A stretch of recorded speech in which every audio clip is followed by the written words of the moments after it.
श्री शिवाय नमस्तुभ्यम। दोस्तों, यदि आपके जीवन में धन संपदा की बहुत ज़्यादा कमी है, व्यापार में वृद्धि नहीं हो रही है, या आपको कोई कार्य है बहुत दिनों से अटका हुआ है, आपके विवाह में बाधा आ रही है, या आपके ऊपर बहुत ज़्यादा कर्जा बढ़ गया है, साथ ही साथ आपकी नौकरी नहीं लग रही है, आपके घर में सुख शांति समृद्धि बिल्कुल भी नहीं है, आपके घर में हमेशा लड़ाई झगड़ा होता रहता है, तो दोस्तों यह वीडियो आपके लिए है।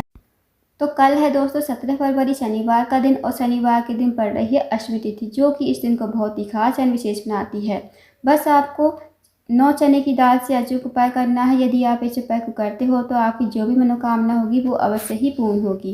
पूज्य गुरु जी कथा को सुनकर उपाय को अच्छे से समझाने का प्रयास करेंगे। दोस्तों, इन विशेष उपाय को अवश्य कीजिएगा। जो भी आपके जीवन में मनोकामना है वो मनोकामना आपकी अवश्य ही पूर्ण होगी। तो आइए दोस्तों जानते हैं पहला उपाय कैसे करना है। पहला जो उपाय है दोस्तों वो है आपकी विशेष मनोकामना के लिए। यदि आपके जीवन में कोई विशेष मनोकामना है, बड़ी से बड़ी छोटी छोटी, या फिर आपको नौकरी नहीं मिल पा रही है, आपके जीवन में सफलता नहीं मिल पा रही है, तो आप इस विशेष उपाय को अवश्य कीजिए। इस उपाय को करने के लिए दोस्तों आपको लेना है 9 चने की दाल। अब जो आप चने की दाल लोगे कहीं से खंडित नहीं होनी चाहिए, इस बात का ध्यान रखिए। साथ ही आपको लेना है एक तांबे के पात्र में 1 लोटा जल और एक छोटा सा गुड़ का टुकड़ा। अब आपको इन्हें लेकर जो है चले जाना है शिव जी के मंदिर में। इस उपाय को आप सुबह से लेकर शाम तक कभी भी कर सकते हो। अब आपको शिव जी के मंदिर में जाकर सबसे पहले जो आपके पास 9 चने की दाल है उन्हें आप थोड़ा गीला कर लीजिए। कर लिया, उसके बाद जो छोटा सा गुड़ का टुकड़ा है वो आपको लोटे के जल में ही डाल देना है। अब जो आपके पास 9 चने की दाल है वो आपको एक एक करके श्री शिवाय नमस्तुभ्यम कहते हुए शिवलिंग के ऊपर समर्पित करनी है। जैसे आपने एक चने की दाल चढ़ाई, श्री शिवाय नमस्तुभ्यम, दूसरी चने की दाल चढ़ाई, श्री शिवाय नमस्तुभ्यम, तो आपको 9 बार श्री शिवाय नमस्तुभ्यम कहना है और 9 चने की दाल एक एक करके आपको समर्पित करनी है। उसके बाद जो आपके पास 1 लोटा जल है वो आप अपने हाथ में लेना है। उसके बाद जो भी आपकी मनोकामना है भगवान से कहिए, विनती कीजिए। चाहे वो आपकी मनोकामना धन से जुड़ी हुई हो, व्यापार से जुड़ी हुई हो, नौकरी नहीं लग रही हो, या आपके जीवन में कोई भी अधूरी मनोकामना हो, आप अपनी मनोकामना कहिए और इस जल को श्री शिवाय नमस्तुभ्यम कहते हुए शिवलिंग के ऊपर समर्पित कर दीजिए। उसके बाद 2 मिनट मंदिर में बैठिए, श्री शिवाय नमस्तुभ्यम का जाप कीजिए और बस आपको इस उपाय को करके भगवान को प्रणाम करके विनती करके आपको अपने घर पर आ जाना है। दोस्तों, इस विशेष उपाय को करने से आपकी सारी मनोकामनाएं पूर्ण हो जाएंगी। तो इस विशेष उपाय को अवश्य कीजिएगा, बहुत ही अचूक एंड विशेष उपाय है। अब जानते हैं दोस्तों अगले उपाय के बारे में। अगला जो उपाय है, यदि आपका कोई कार्य है बहुत दिनों से अटका हुआ है, या आपकी नौकरी नहीं मिल पा रही है, या फिर आपके रिश्ते तो आते हैं पर बात जो है बनते बनते बिगड़ जाती है, आपके विवाह में बाधा आ रही है, अड़चन आ रही है, आपके घर में पितृ दोष है, वास्तु दोष है, तो इस उपाय को अवश्य कीजिए। इस उपाय को करने के लिए दोस्तों आपको लेना है एक बेलपत्र। अब बेलपत्र जो आप लोगों के कहीं से कटा फटा खंडित नहीं होना चाहिए। उसके बाद आपको लेना है 1 चम्मच शहद, साथ ही आपको लेना है 1 लोटा जल।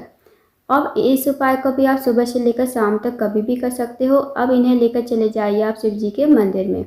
शिव जी के मंदिर में जाकर जो आपके पास बेलपत्री है, बेलपत्री की बड़ी वाली पत्ती पर आपको ओम का निर्माण करना है। जो आपकी सबसे छोटी वाली उंगली है ना, उसके साथ वाली उंगली अनामिका उंगली से आपको बड़ी वाली पत्ती पर ओम बनाना है, और जो बाकी 2 पत्ती हैं बेलपत्र की, उन पर मात्र आपको एक एक बिंदी शहद की लगा देनी है।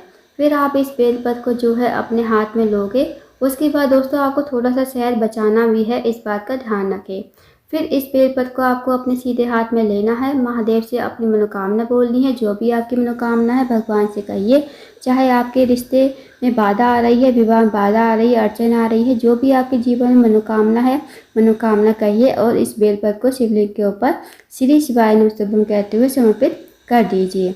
अब जो आपने जो शहद बचाया है, उस शहद से आपको जो है जलाधारी पर 7 बिंदी लगानी है शहद की। आपको जो बिंदी लगानी है वो आपको अनामिका उंगली से ही लगानी है। आपको बिंदी शिवलिंग से स्टार्ट करनी है और जलाधारी पर एंड करनी है। जहाँ माता आश्वासुनी का स्थान होता है ना, वहाँ से आपको ये बिंदी स्टार्ट करनी है और जलाधारी पर ये आपको समाप्त करनी है। जैसे आप पहली बिंदी लगाओगे श्री शिवाय नमस्तुभ्यम, दूसरी लगाओगे श्री शिवाय नमस्तुभ्यम, तीसरी बिंदी लगाओगे श्री शिवाय नमस्तुभ्यम, चौथी बिंदी लगाओगे श्री शिवाय नमस्तुभ्यम। ऐसे ही आपको 7 बिंदी लगानी है और 7 बिंदी लगाते हुए आपको श्री शिवाय नमस्तुभ्यम का जाप करते हुए जाना है।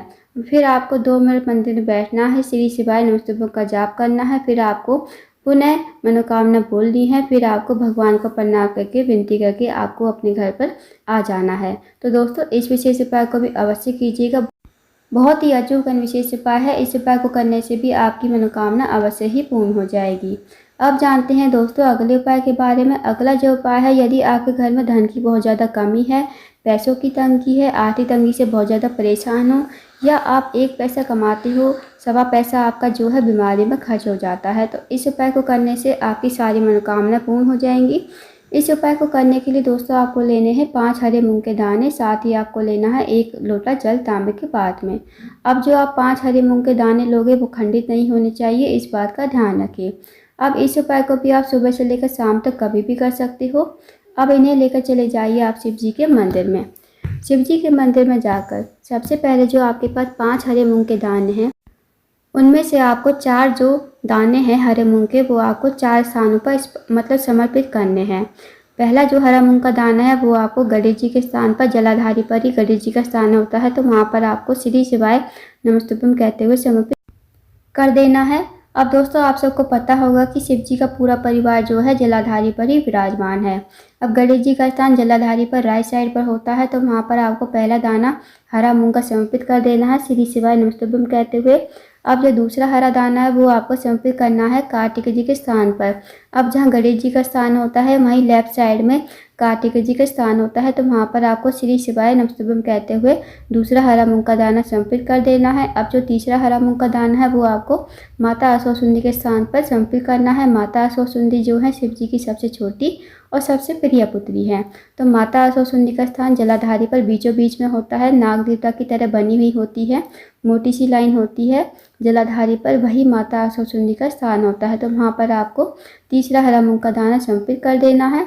अब जो चौथा हरा मूंग का दाना है वो आपको पार्वती जी के हस्त कमल पर, जहाँ शिवलिंग विराजमान होता है, नीचे आप देखना गोल गोल कटी भाग होता है, वही पार्वती जी का हस्त कमल होता है, तो वहाँ पर आपको चौथा हरा मूंग का दाना श्री शिवाय नमस्तुभ्यं कहते हुए समर्पित कर देना है। अब आपके पास जो 1 लोटा जल है, थोड़ा थोड़ा जल आपको चारों स्थान पर समर्पित करना है। सबसे पहले गणेश जी के स्थान पर, फिर कार्तिक जी के स्थान पर, फिर माता सरस्वती के स्थान पर, फिर पार्वती जी के हस्त कमल पर। अब बचा आपके पास मतलब थोड़ा सा जल बचा है आपके पास और 1 हरा मूंग का दाना।